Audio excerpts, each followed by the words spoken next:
बिहार विधानसभा 2025 की तैयारी लगभग सभी विधानसभा क्षेत्र में शुरू हो चुकी है और जो कैंडिडेट हैं, जो उम्मीदवार हैं, वो अपने अपने स्तर से ताल ठोकते नजर आ रहे हैं।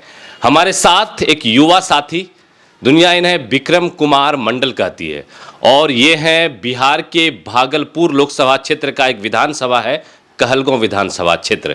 और कहलगांव विधानसभा क्षेत्र के हैं भैया विक्रम मंडल जी। राजद के सच्चे समर्पित सिपाही हैं। 12-13 साल से इन्होंने राजद में अपनी सेवाएं दी हैं। छात्र जीवन से लगातार राजद में ये लगे रहे और अति पिछड़ा समाज के प्रदेश महासचिव भी रहे राजद की तरफ से। अब जब चुनाव नजदीक है तो ये कहलगांव विधानसभा क्षेत्र से राजद के टिकट पर अपनी दावेदारी पेश करते नजर आ रहे हैं। भैया से बातचीत होगी और समझने की हम कोशिश करेंगे इस कहलगांव विधानसभा क्षेत्र के चुनावी सरगर्मी को। साथ ही साथ सबसे पहला सवाल हमारा ये होगा भैया आपको कि 2025 विधानसभा चुनाव, विक्रम मंडल जी ताल ठोक रहे हैं राजद की तरफ से उम्मीदवारी के और जनता के बीच जा भी रहे हैं और लोगों से ये कह रहे हैं कि अगर राजद की तरफ से कोई उम्मीदवार हो सकते हैं तो वो विक्रम मंडल हो सकते हैं। क्यों लड़ना है चुनाव और विजन क्या है चुनाव लड़ने का, मोटो क्या है? आखिर कहलगांव विधानसभा क्षेत्र है, इतना बड़ा विधानसभा, और इसमें विक्रम मंडल चाह रहे हैं कि मैं इस क्षेत्र का प्रतिनिधित्व करूं, इसके पीछे की वजह क्या है? चूँकि सबसे पहले आपको धन्यवाद मैं देना चाहता हूं कि आपसे मैं रूबरू हो रहा हूं। आज प्रतिनिधित्व की जहां तक बात है तो हम अति पिछड़ा समाज से आते हैं और अति पिछड़ा के लिए हम लोग काम कर रहे हैं। तो आज हमारी यहाँ पे जितनी जनसंख्या है, जितनी भागीदारी है, उतना हम लोगों को हिस्सा नहीं मिला है। मैं ये नहीं कहता हूँ कि विक्रम मंडल ही चुनाव लड़ेगा। आज हमारे समाज की जो जनसंख्या है, हम लोग धानुक जाति से आते हैं। धानुक जाति से आते हैं और धानुक जाति पूरा भागलपुर में यदि 6 विधानसभा में देखिए तो वहाँ पे सबसे ज़्यादा हमारे कहलगांव विधानसभा में धानुक जाति का संख्या है। तो आज हम लोगों का आज नीतीश कुमार की 2005 से सरकार है पूरा बिहार में, लगभग तकरीबन 20 साल से सरकार है। तो आप एक भी ऐसा धानुक समाज के लोगों को टिकट देने का काम किया क्या नीतीश कुमार ने? आप बता दीजिए कि इनको टिकट दिया और उसको विधायक एमपी बनाने का काम किया। हम लोगों की भागलपुर में संख्या है 4 लाख प्लस है धानुक समाज की, लेकिन यहाँ पे जिनकी मुट्ठी भर संख्या है उनको टिकट दिया जा रहा है। गंगोता की यहाँ पर मतलब कि गंगोत्री समाज की भी संख्या है करीब तकरीबन मान के चलिए 1.5-2 लाख के लगभग में है। उनका 5 विधायक 2 एमपी होने का काम किया, भागलपुर देने का काम किया, टिकट मिला। चूँकि हम लोग अति पिछड़ी से आते हैं, कमज़ोर तबके के लोग हैं, हम लोगों का आवाज़ वहाँ तक नहीं पहुँचा। आज यदि नीतीश कुमार हमारे धानुक समाज के लोगों को टिकट दिया रहता तो हम लोगों का आज 5 बार से 4 बार से विधायक एमपी जरूर होता। आज हमारे समाज के किसी भी लोग को, एक बीमार व्यक्ति यदि बीमार हो जाता है तो उनको एक मायागंज में बेड बिना पैरवी का नहीं मिलता है। हम लोगों का समाज कौन से विधायक के पास जाएगा? कोई नहीं सुनता है। एमपी को फ़ोन कीजिए यदि तब आपको वहाँ पे बेड अलाउट होंगे। तो इसलिए हमारी समाज की जो हम लोग एक धानुक चौपाल के तहत हम लोग धानुक को जगाने का भी काम कर रहे हैं और जग चुका है। और बात रही जहाँ के तक चुनाव लड़ने की, तो हमारी जाति को जो सम्मान देंगे उसके साथ हैं। और हम लोग तेजस्वी जी के पार्टी में अपने छात्र जीवन से तेजस्वी जी के साथ में हैं। और हमारे समाज यदि हमारे समाज को यदि वो सम्मान देने का काम करेंगे तो हमारी समाज पूरा एक पैर पे खड़ा होकर के तेजस्वी जी को जिताने का और सरकार बनाने में मदद करेंगे पूरी बिहार में। एक सवाल हमारा होगा, 5 साल अब गुजरने को है, यहाँ पर जो वर्तमान विधायक हैं वो भारतीय जनता पार्टी की पवन यादव जी हैं। आपके नज़रिए से देखा जाए तो आप जिस विधानसभा से चुनाव लड़ने की दावेदारी पेश कर रहे हैं, इस 5 सालों में इस विधानसभा क्षेत्र में कितना डेवलपमेंट हुआ, कितना विकास हुआ, कितना लोगों का काम हुआ, लोग कितने संतुष्ट नज़र आ रहे हैं? आप भी घूमते हैं क्षेत्र में, आपके नज़रिए से अगर देखा जाए तो। ये तो आप लोग हर जगह कवरेज करते हैं, आप लोगों को हमसे ज़्यादा बेहतर मालूम होगा। काम की यदि बात कीजिएगा तो गिना देंगे कि भाई हम 4 लेन बनवाए, ये किए वो किए। यदि आप 4 लेन बनवाए तो जनता के बीच जनता आपकी नाम लेगा ना कि हाँ आप काम किए हैं, आप उनके बीच पूरा पॉपुलर रहिएगा, आपको चाहेंगे। 4 लेन तो वो केंद्र का प्रोजेक्ट। लेकिन आज यदि आप किसी विधायक से एमपी से बात कीजिएगा तो वो तो बोल देंगे कि ये काम किए हैं। लेकिन जनता के बीच जब जाइएगा, जनता को रोड, नाला, बिजली, स्वास्थ्य स्वास्थ्य हर चीज़ चाहिए।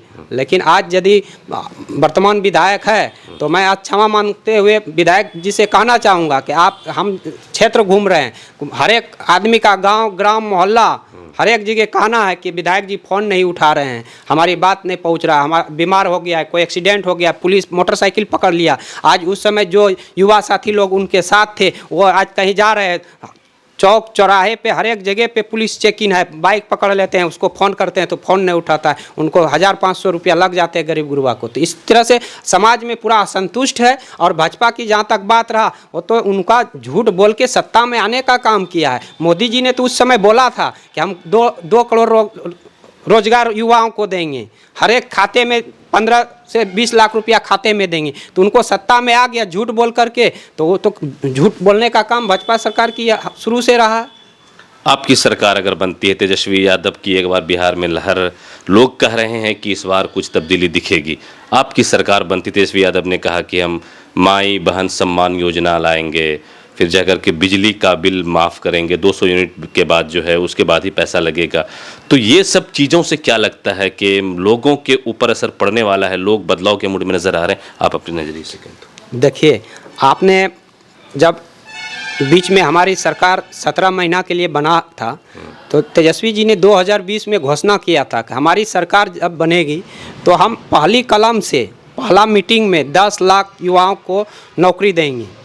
चूँकि तेजस्वी जी की 4, 5, 10 सीट से सरकार बनते बनते रह गया, लेकिन बीच में जब हमारे नीतीश के साथ गठबंधन हुआ और सरकार बना तो उस समय तेजस्वी जी ने 5.5 लाख युवाओं को सरकारी शिक्षक नौकरी देने का काम किया। जो पहले से नियोजित शिक्षक थे उसको राजकर्मी का दर्जा तेजस्वी जी ने दिलाने का काम किया। स्वास्थ्य विभाग में आप देखिए, मेडिकल स्वास्थ्य विभाग में सफाई का काम, या उसमें 200 दवाइयाँ जो था उसको बढ़ा करके 600 प्लस करने का काम जो है तेजस्वी यादव की सरकार जब थी उस समय किया। आज जो भी रोड, नाला, पुल, पुलिया, सड़क ये तो बना ही, पर्यटन को बढ़ावा तेजस्वी जी ने दिया। तो ऐसी बहुत सारी ऐसी काम हुआ है। जाति जनगणना करवा करके एक इतिहास रचने का काम किया बिहार में तेजस्वी जी ने। तो वही सरकार 17 महीने के बाद जब देख लीजिए, आज बीजेपी और एनडीए डबल इंजन की सरकार है, आज कुछ काम नहीं हो रहा है, खाली हवाबाजी हो रहा है। आज भीमराव अंबेडकर को हमारे गृह मंत्री जी ने गाली देने का काम किया तो हम लोगों का आवाज़ दबा दिया जाता है। आज इस तरह से हमारी पूरी जो सरकार की जहाँ तक बात है, जो कि अभी तेजस्वी जी का सरकार बनता है तो उसमें 2500 जो है माए बहन मान योजना के तहत, या 200 यूनिट बिजली फ्री देने का, या फिर कहिए कि जो 400 रुपया पेंशन है उसको बढ़ा करके 1500 किया जाएगा। तो तेजस्वी जी का उम्र कच्चा हो सकता है लेकिन उसका जुबान कच्चा नहीं हो सकता है। और उसने जो घोषणा किया था उसको पूरा करने का 17 महीने में काम किया है। और हमारी सरकार यदि बनती है तो ये लागू होगा, और इससे और भी घोषणा है लेकिन इसको तो लागू किया जाएगा और देने का काम करेंगे तेजस्वी सरकार। 7 से 8 महीना बचे हैं विक्रम मंडल जी, आपके पास भी, पूरे बिहार में जितने भी प्रत्याशी हैं, जितने भी कैंडिडेट हैं उनके पास 7 से 8 महीने में आप कहलगांव विधानसभा में लोग पहले आपको जानेंगे, आप लोगों तक जाएंगे और तेजस्वी जी के विजन को, तेजस्वी जी की सोच को लोगों तक बताएंगे। आपने क्या प्रचार प्रसार स्टार्ट कर दिया है अभी? प्रचार प्रसार स्टार्ट नहीं किया, हम लोगों तक जा रहे हैं। चूँकि हम अति पिछड़ा से आते हैं और हमको पार्टी का भी दायित्व है कि जो तेजस्वी जी की जो घोषणा है तो हमारे ऐसे लोग तक, जन जन तक पहुंचना भी चाहिए। माई बहन जो है योजना, उनको जा कर के हर एक जगह पे समझाने का काम करते हैं क्योंकि उनको मालूम नहीं है और भाजपा के लोग और जेडीयू के लोग उन तक पहुंचने नहीं देता है। अभी इसी का जो है नीतीश कुमार इसको काट करे ना, यदि नीतीश कुमार यही योजना लागू कर दे तो फिर नीतीश कुमार पूरा वोट ले ले, हमको उससे कोई ये नहीं है। अभी तेजस्वी जी ने घोषणा किया कि हमारी सरकार बनेंगे तो हम जा कर के ये लागू करेंगे। नीतीश जी का तो अभी से सरकार है, वो लागू कर सकता है, डबल इंजन की सरकार है, किसी को कहने की जरूरत नहीं, उसका काट वो करे नीतीश कुमार। एक सवाल हमारा ये कि आप प्रदेश में आपका अच्छा खासा काम है, अच्छा खासा बिजनेस है और युवा भी हैं, चाहें तो आप बिजनेस में और तरक्की कर सकते हैं, एक बड़े बिजनेसमैन बन सकते हैं, वहाँ पर बहुत सारे पैसे कमा सकते हैं। तो वहाँ अपने काम धाम दूसरे के हवाले करके या फिर छोड़कर अपने मैनेजर के ऊपर यहाँ पर आकर अब चुनाव लड़ने का आप इरादा कर रहे हैं, आखिर ऐसा फैसला कैसे लिया आपने? आपको पहले भी मैंने बोला कि चूँकि हम लोग अति पिछड़ी जाति से आते हैं, हमारे जो लोग हैं वो बहुत नीचे तबके के दबे लोग हैं, उनको अपना सम्मान दिलाने के लिए हम लोग लड़ाई कर रहे हैं। यदि आज देखेंगे कि ठीक है हम सक्षम हो सकते हैं, आप सक्षम हो सकते हैं, हमारे लड़का सरकारी स्कूल में नहीं पढ़ेंगे, प्राइवेट में पढ़ेंगे, लेकिन मेरे समाज के लोग को अच्छा शिक्षा कैसे मिलेगा? हमारी जो बात है आज वहाँ तक कैसे पहुँचेगा? तो लड़ाई नहीं लड़ेंगे तो वो हम नहीं उसमें सफल हो सकते हैं। एक व्यक्ति को सफल होने से हमारा पूरा समाज नहीं बदल सकता है। हमारी पूरा समाज को बदलने के लिए हम लोग को आवाज़ उठाना होगा, और उसी आवाज़ को उठाने के लिए हम इस ज़मीन से जुड़े हैं और आवाज़ जन जन तक पहुँचा रहे हैं। कहलगांव विधानसभा की जनता आपको देखेगी, उनके नाम क्या पैगाम, क्या संदेश देना चाहेंगे विक्रम मंडल जी? कहलगांव विधानसभा की मैं माता एवं बहनों, युवा साथी सभी से मैं कहना चाहूँगा कि 2024 अब बीत चुका है, नव वर्ष आ रहा है। सभी के जीवन में 2024 में उतार चढ़ाव आए होंगे और 2025 उनके जीवन में खुशहालियाँ लाए, और आने वाले समय में जो हमारे 2025 में चुनाव है उसमें एक अच्छा भविष्य के लिए एक अच्छा सरकार यहाँ से जाए, जो कि युवाओं को जो ठगने का काम किया है। आज जो भी देख लीजिए कि आज एक परीक्षा विद्यार्थी दे रहा है तो पढ़ाई लिखाई माँ बाप अपना हर चीज़ उसमें पूंजी अपना पूरा जीवन का लगा देता है। जब परीक्षा देने की बारी आता है तो पेपर लीक हो जाता है, वो विद्यार्थी क्या करेगा? उसको आज ऐसा जगह पे आज हमारे सरकार ने रख दिया है कि कोई चीज़ के लिए उसको नहीं छोड़ा है। तो मैं युवा साथियों से भी कहना चाहूँगा कि ऐसी एक सरकार चुने 2025 में जो कि उसको उज्जवल भविष्य दिखे और उसका भविष्य जो है उज्जवल हो।